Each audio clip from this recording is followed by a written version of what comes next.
Hello, fifth graders. We are working on our week 5 work for November 30th through December, and it's variables, own experiment. This week you've been making your own experiment. We are on the chew section for Thursday, and chew is all about turning in your project. So up here, I have my work for 5.4, and I've been working on it quite a bit. I have now done 3 trials on habanera to see what she eats first, and the results are interesting. Let me come up here and show you.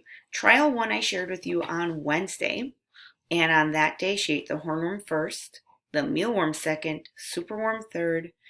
She ate a second mealworm that accidentally got in her cage fourth, and the calciworm fifth. Trial 2 got more interesting. This time again the hornworm went first, super mealworm moved up to second, and mealworm was third. The X's are for things she didn't eat. Well, trial 3 I just did this morning. Super mealworm first, boom, she ate it. Mealworm was second, and she didn't eat anything else. So that's really affecting the scores this trial 3. So as a scientist, I needed a way to graph this. So I came up with a point system, and I kind of did it like opposite because I wanted first place to have points. So I gave the first place food item, here's first place, got 5 points. And then I gave second place 4 points. Third place, 3 points. Fourth place got 2, and fifth place got 1. But if it didn't get eaten, it got 0. And then I added up the points going across so that the mealworm had 11, calciworm 1, superworm 12, hornworm 10, and mealworm 2. Now this really surprises me because habanera gets crazy excited for the hornworms. But here on trial 3, this hornworm was not moving very much. And it's still alive. I didn't give her like a yucky thing. If I poke it, it moves still. But that hornworm is not active for whatever reason. And I think that has a big impact. So highly active hornworm, she eats instantly right away. But when it was not moving, she has continued to ignore it and not eat it. I'm very curious. And I came up with this point total so I could work on making a graph. Making a graph is really important in science. It's how we really communicate our results because a big data table like this has a lot of information, but the information can pop out at you in this way. So I'm using a program to make mine called Google Images, but I think Notability will work really well for all of you. You can use the markers and color in. A hard trick of my graph was figuring out the numbers. I needed to get up to the number 12, but this graph only had 10 lines. I could have maybe made a new graph with 2 more lines going up, but I decided to go by 2, so I labeled every line by 2s. I have the food on the bottom, I have the points on the side, and I'd add a title. What does habanera... So everyone, the points are here on the side, and I'm trying to label the lines. Sometimes it gets a little up. And I have not graphed calciworm yet. Calciworm only had 1 point. The way I'm doing is by inserting a shape, but you can use the marker on Notability to do this. But check it out. This line is 2, so that's a trick. I don't have the number 1 on this graph. I just have to know 1 is between 0 and 2. And then I can always pick colors. I like picking colors to fill in. Oh, poor calciworm.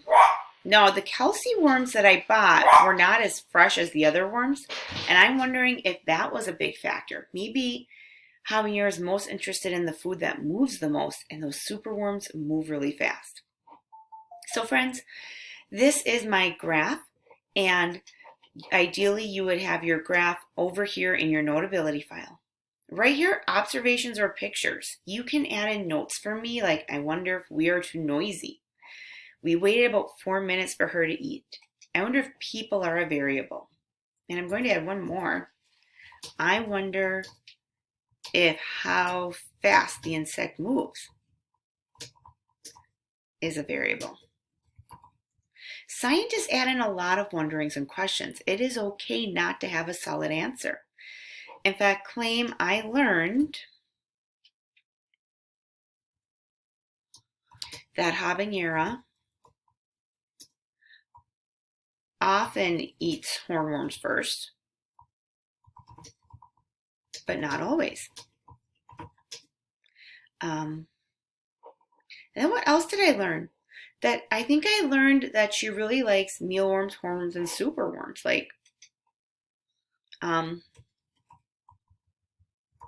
habanera likes superworms. I learned that too.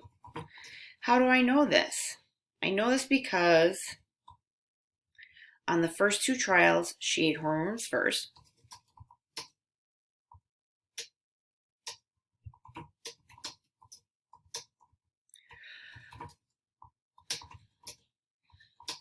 On the 3rd trial, she never ate it. It's really cold outside.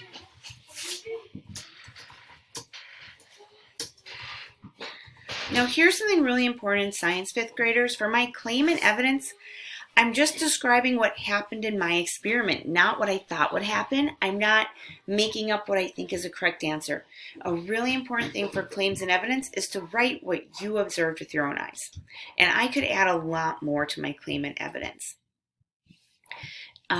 You can also add a lot more ideas up here for your other observations. Well, there you go. If you have your graph, and we can move this graph into here, and you have everything, you have your work for day 4 done.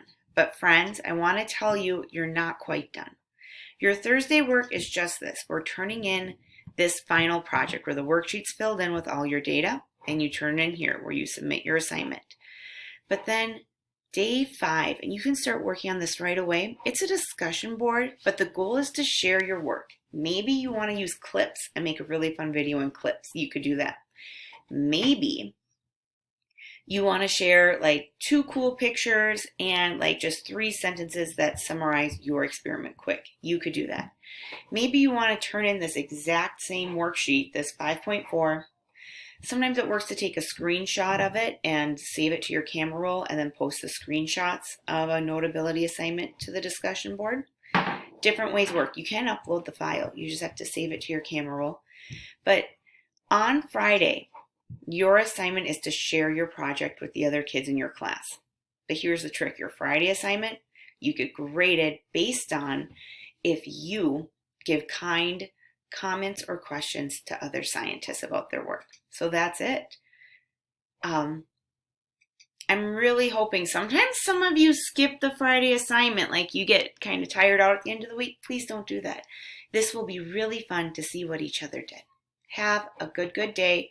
If you get stuck, come to office hours. Do you remember these things? Office hours every day at 1:30. The Google Meet code is HMSCI at 1:30. I have a Google Meet every day. And some kids come and talk to friends and hang out, and that's totally fun. And some kids come and I help them do their entire assignment. And we get everything done, and I stay on that Google Meet as long as you need me to. So, again, Google Meet office hours, 1:30. And I'm there to help you with all of this. If anything's tricky, I will let you screen share and I will talk you through it. Good luck with your work. I'm excited to see the results of your experiments. How do I stop this?